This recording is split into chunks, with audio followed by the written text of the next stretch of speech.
everybody, welcome or welcome back to my channel. This is Liz Loves Books, and today we're going to be doing a big book haul.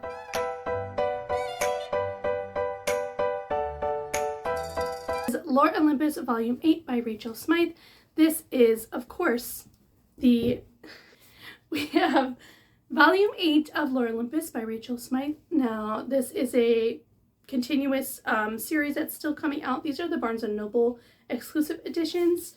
This is originally a webtoon graphic novel with the most beautiful art in it. Get them, it's like you buy just one. This is a Hades and Persephone retelling. I really enjoy it. They're really easy and fast to get through, and the artwork is really beautiful. I think I need to do maybe a reread of the series though before I get into this. I don't know, we'll see. This might be good to read this series in May when I have my wedding for something that's light and easy to read and get through, because we know I'm not going to be getting through many books in May. So that is the first book of the book haul. My most recent purchases, these books I have already read from the library, so this is just starting my collection. It's Witch Hat Atelier Volumes 1 and Volume 2. Now these are a Japanese manga fantasy series. They're black and white like most manga, but these are just the most fun. Well, it starts off fun and sweet and cute. It gets kind of darker later on in the series. But it's by Kamome Shirahama. And basically it's following our main character. Her name is Coco. And basically her wish is to be able to learn how to use magic and become a witch. And she kind of goes under the tutelage of our character here. And I can't remember his name off the top of my head. But Coco isn't able to really become a witch for so long because they are born, not taught. So anybody who's not born a witch can't be a witch. Then one day Coco sees a witch doing all of their magic and realizes that he's preparing charms and threading and stitching the magic. So she realizes maybe this is something that I can actually learn. And unfortunately with her, playing with things that are out of her control and she doesn't have knowledge of, something really bad happens and she has to leave her home. And then she joins our little group of coven witches. This is one of the other characters in the second volume, and she's basically learning how to become a witch. And it's a really fun little manga series. I believe it's probably classified as YA, even though it's following more juvenile characters, because there's a lot of darker themes in this later on. But it's a really fun manga if you want to get into those. Then I've got two chonkers here, and the only thing that's making me feel better is that I only have one of them to read. The other one I've already read. This is the Beast of the Briar series by Elizabeth Helen. They're a sister writing duo. They had re-releases of their books in traditionally published versions, and these are the first edition ones. The third book is Forged by Malice, and I have read this one, and it's got these really pretty cherry blossom pink sprayed edges. And then book 4 I've yet to read, and I've actually read all these on Kindle because they still are on KU, and this is Broken by Daylight. This is a monster. It's bigger than my head. But this has the blue sprayed edges with the seaweed. This is called the Beast of the Briar series. It's a Beauty and the Beast retelling. And the first book, it's par for the course. The first quarter is really Beauty and the Beast heavy. So if that's a little icky to you, which it was at first when I read it, I pushed through that little part, and then the rest of the series really spans off into its own world and its own universe, which I really, really enjoyed. And it follows basically our MMC. Her name is Rosalina, and she is a human, and she ends up in the Fae world, and she ends up being trapped in a castle with 4 Fae princes, and they are the princes of fall, winter, spring, and summer, and each book is about their love story. And this is also a why choose romance, so if you're not into that, I would definitely steer clear. But I just love this book series, and I think there's supposed to be 7 books in total, and I think the authors are pretty much already done writing them. But now it's a really good, fun, spicy fantasy romance series. Yeah, again, they are long and chunky, but I really, really enjoy them. I've got The Devil She Knows by Alexandria Bellefleur. This is a contemporary romance. It's her newest release. I believe it came out in January. It's a nice and short romance. So I don't know why I haven't read it yet, but it follows our FMC Samantha Cooper, and And basically the blurb on the back says she's having a day from hell. In less than 24 hours, her life is unraveled, leaving her single and with nowhere to live. Adding insult to injury, she's trapped in an elevator with a gorgeous woman who claims to be a demon. Hence the cover. And I'm like, okay, a sapphic demon contemporary romance. That sounds really fun and unique. And Daphne is our little demon here. She's not at all what Samantha expected from someone insisting she's an evil supernatural entity. She's pretty, witty, dressed in pink, and smells nice. And she's here to offer Samantha a deal she can't refuse. 6 wishes in exchange for one tiny trade, Samantha's soul. But there's a glaring loophole in their contract, one Samantha fully intends to exploit so she doesn't have to fork over her soul. After all, she only needs one wish to win her ex back. So, this just sounds like a silly, goofy, fun time, and I watch Ellen Catherine here on YouTube, and she raves about Alexandria Bellefleur's writing. And I have another book on my shelf by Alexandria, so I really need to get to these books.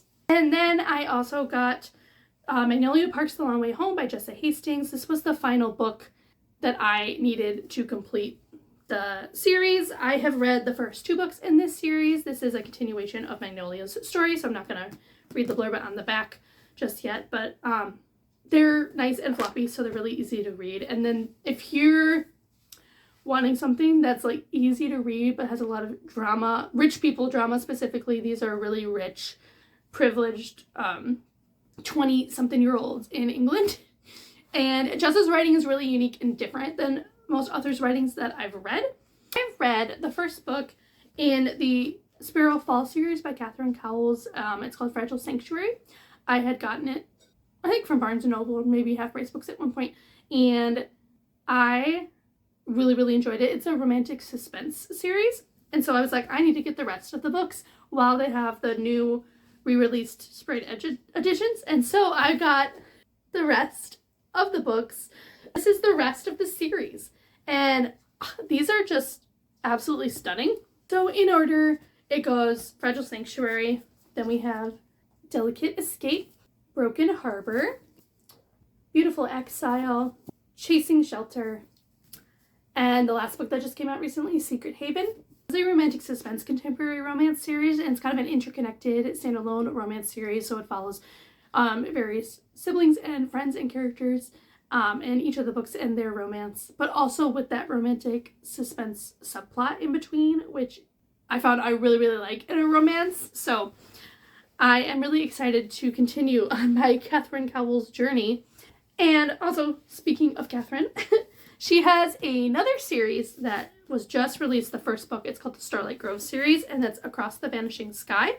This is the first print edition. Now these ones are getting a little bit more attention, so they're getting a little bit more, details in them, which is really, really cool.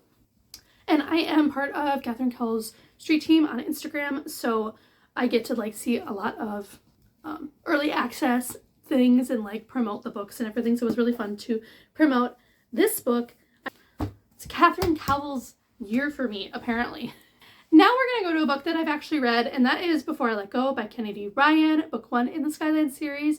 I give this a 4.5 stars. I absolutely loved this book. Kennedy Ryan is absolutely beautiful. It's really easy to read. It's very, I would describe it as very real life. When I read it, I'm like, yeah, this could happen in real life.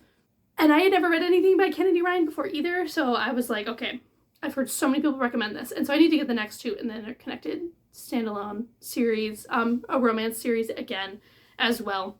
It follows Yasmin and Josiah, and this is also a second chance romance, which is my new favorite thing in the whole world. And they were married and they're divorced currently, and it's them navigating their lives as divorcees, trying to raise their 2 children, trying to run their business that they have together, dealing with each other's other new romances, significant others, their friendships, and navigating grief and loss and coming back together and realizing that they are better together than separate. And it's just a beautiful book. I gave it 4.5 stars. This next book I featured it in my Little Free Library reading vlog, and that was Sandwich by Catherine Newman. This one I did DNF, so I didn't get far enough into it to really be able to describe it, but I'm going to unhaul this one. Another one that I'm really, really sad about that I'm unhauling and I DNF'd is A Stage Set for Villains by Shannon J. Spann. This is the beautiful first edition, and this was one of my most anticipated reads of the year because it's a standalone fantasy romance that deals with magic and your typical fantasy elements, but it's within like a theater. Like there's a theater element to this, and as a theater kid I was like, this is gonna be so good, and I kept reading because I was like, it's gonna get better, it's gonna get better, and I just could not stand the main character, Riven. I mean, I was a little worried because it is a YA book, but like the new adult kind of range. The character is 18, but she was just insufferable and I couldn't stand her. And we didn't getting a lot of explanation on the world and how the magic really worked. And she just like jumped into everything and it was having no consequences at all. And I couldn't read it anymore. So it was sadly a DNF. Another book, I wasn't a DNF. I actually just finished it last night. I finished it in like a day and a half because it was from my book club book. And that was Sea of Tranquility by Emily St. John Mandel. I will be unhauling this. I did get it at Half Price Books for really cheap and it's a really great condition, so I'm sure someone will be glad to have it. I was worried I wouldn't like this and I was correct. It's sci-fi. I just don't vibe with sci-fi. I wanted to keep reading it because I was intrigued enough to kind of find out how everything was connected in it, and I didn't guess like how it was all connected in the end, so that was nice to be able to like get that, you know, cathartic release of finding out. But I was also just thinking, I'm like, I cannot DNF another book club book. Every book club book I've had from my in-person book club, I have not liked. And we have a fiction book club and a mystery thriller book club. And I gave this 3 stars. So my bookshelves, if they were read books, I usually try to keep them if they're 4 stars or above. So this one is an unhaul like I thought it might be. I'm intrigued to be able to discuss it at book club though, because I feel like it's going to be a pretty divided one. So it'll be exciting to see. Hello! Rascal always likes to make an appearance right in the corner of the camera, don't you? Yes, you do. You're the cutest little guy. Oh, here he comes. Come here. Hi. Hello. Oh, thank you. Everybody that watches loves you. They think you're the cutest. Oh, he's so excited. The next book that I picked up and I have read is Through Gates of Garnet and Gold by Seanan McGuire. This is book, I think, 10 or 11 in the Wayward Children series. It's a novella YA fantasy series. I really enjoyed this one. I give it a 4 stars. It brought me back to like the beginning of the series because I brought back old characters. So that was really nice because there's been a little bit of a departure from a lot of those characters, and it was a really enjoyable, nice little book. Basically, these characters, they live in our real world, but they're not really meant to be there. Whether they have bad home lives, bad school lives, things like that, then they have a magical like portal door that opens for them, and if they enter through it, they go into their own specialized like fantasy world that they're meant to be in. And then sometimes they get taken out of that world and brought back into our world or Earth, and they're sent to the Wayward Home for Children, Mrs. West's Wayward Home for Wayward Children. It's a mouthful, I can't remember, and so the book series, they usually flip between a story within one of the kids' fantasy worlds or taking place at Miss West's Wayward Home. And it's a really fun series. Seanan McGuire, she's a really popular author. And yeah, that is this little book series. I think this is one of the most recent ones I purchased, and that was Vicious by V.E. Schwab. This is book 1 in the Villains trilogy now, because there's a 3rd book coming out this year. I got this because my friend Case has just been like, you need to read it, you need to read it, you need to read it, and so I bought it. And so hopefully I read it very soon, because if I like it, then I can get Vengeful, read that, and then read Victorious when it comes out in the fall. I don't even know how to describe this book to you because I don't really know much about it. I don't really want to know much, so we're gonna leave it at that. And I've got The Long Game by Rachel Reed. This is book 6 in the Game Changers series. Everyone knows the Heated Rivalry hype that's been going on since November, December. I've read the first 2 books in the series, Game Changers and Heated Rivalry, and I want to read The Long Game, and then I'll probably go back and read the other books in the series. One of my local bookstores had The Long Game, and for a while it was really hard to get them, so I snagged it, and I need to get Game Changers and Heated Rivalry in this one. But follows Shane and Ilya. This is like the second part of their story. And there actually is going to be a 7th book in this series that's coming out, I believe, next year, called Unrivaled, that follows Shane and Ilya as well. And it's a contemporary sports romance series. It's very spicy, especially Shane and Ilya's story. The Game Changers, the first book, is spicy as well, but not quite as much. And this is basically just following their love story from when they were like 18 in like their junior hockey leagues. I'm not sure how long they are in this book, but the first book, Heated Rivalry, follows like an 8-year span, I think. So it's a really, really long, drawn out love story. And it's really good. The books are really, really great. The TV show is absolutely stunning. It's like catapulted Connor Story and Hudson Williams to like stardom. And I'm like, nobody else deserves it more than them. They're like the sweetest, coolest dudes ever, it seems like. Like, I would love to be their friend. Anyway, that is The Long Game. Then I have An Arcane Inheritance by Camilla Cole. This was just kind of like a cover by. It looks really cool, kind of dark academia. This is the first print edition, which is so cool. I love that it goes all the way around. And this is also cool because I think it is a series. And it's got a school setting. But it says, legend says, Warren University was built on the bones and forbidden magic of its most prized BIPOC students, hiding a secret society that will do anything to keep their own powers burning bright, no matter who they must sacrifice along the way. So it's a school setting, follows BIPOC characters. The author is a BIPOC author as well. And it has blurbs by S.T. Gibson and Ava Reed. I'm concerned because I don't like Ava Reed's books, and I've never read S.T. Gibson's books. So we will see if I like it. I really hope I do because it's just such a pretty edition. And I'm just excited to read it. Then we have a book that I think could be a 5-star read, and I am afraid to read it because I want it to be 5 stars so badly.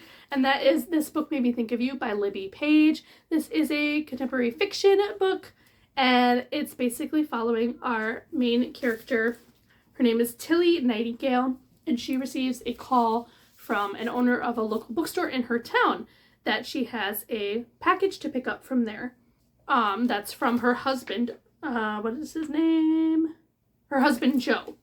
And she's really confused because she's like, he couldn't be giving me a present. And the reason he couldn't be giving her a present is because he died 6 months ago. So she's like, why is this occurring? So she goes to meet the bookstore owner. His name is Alfie. And he ends up giving a gift that her husband like made for her, 12 books for 12 months. So a book a month for her to read that were like gifted from him before he passed away. And they each have a handwritten letter in them from Joe.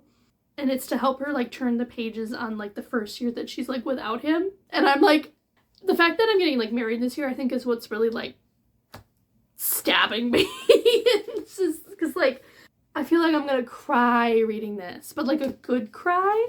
I'm just really, really excited about it. And the little reviews on the back has like little tags, like gift tags. And I just think that the marketing for this was really good. And on the back, it says, the right book in the hands of the right person at exactly the right moment can change their life forever. And I totally agree with that quote. I'm really excited about it, but I'm scared and nervous. At the same time, I want this to be 5 stars so badly. Because I'm also on a journey to find a 5-star. I haven't had one 5-star this year yet. And it's mid-March. I've had 2 4.5 stars. Only 2. I've read a lot of mid books this year. And this is a year where I've like DNF'd more too. And than I ever have before. So I'm like, geez, what would happen if I didn't DNF all the books I've DNF'd too?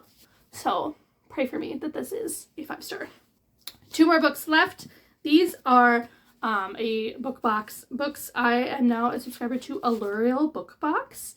But I think they only have like about 3 choices, but they are special edition books. Nothing like Fairy Loot or anything like that, but they're still pretty good. And they can like sell out certain popular books, but you get to pick 1 out of the 3. And when I signed up for January's, there was only 1 book available. So I grabbed that one, and that was called Heart's Gambit by J.D. Mile. And I was like actually really intrigued to try it because it's kind of like a circus theme. It's got BIPOC characters. And as you can see, they've got their little symbol here, Allurial, kind of similar with Book of the Month. They have that little symbol. Here is the back cover. They have their logo there. It says, I want to be unstoppable with you. But they also have fun little sprayed edges, which I think is really, really cool. And it comes with a bookmark that's themed to the book.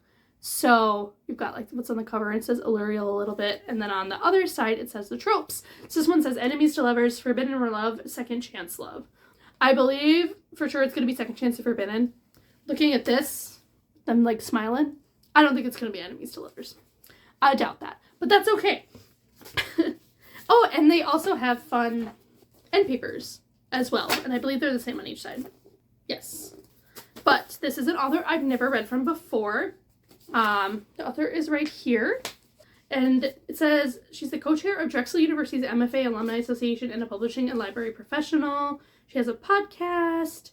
She's had a lot of writing in magazines, but this is her debut novel. So, I love supporting a debut author. And I'm hoping that this one is going to be really good. That is To Cage a Wild Bird by Brooke Fast. This is L'Oreal's cover. The back says, get in, get out, don't fall in love. I'm sorry, this was March's book. So then Heart's Gambit was February. I signed up in February. And these are the cool sprayed edges, the birds on them. And then the end paper is more birds. And this is a really popular book that's going around right now. It's a dystopian fantasy romance series. And then this is the cool bookmark. And then the trope says, Enemies to Lovers, Forbidden Love, and Slow Burn. We will see. I believe Forbidden Love. We'll see if it's Enemies to Lovers or Slow Burn.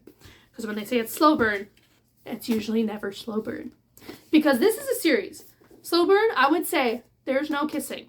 That's a slow burn to me. Or there's like one like kiss on the cheek or something like that. So we will see, but I have heard amazing things about this book and I can't wait to get to it. That is the end of this book haul. It was a long one, but it was a culmination over a couple of months. And yeah, let me know in the comments below what book intrigued you the most from this video or what books you have gotten recently. And I will see you in another video soon. Bye guys.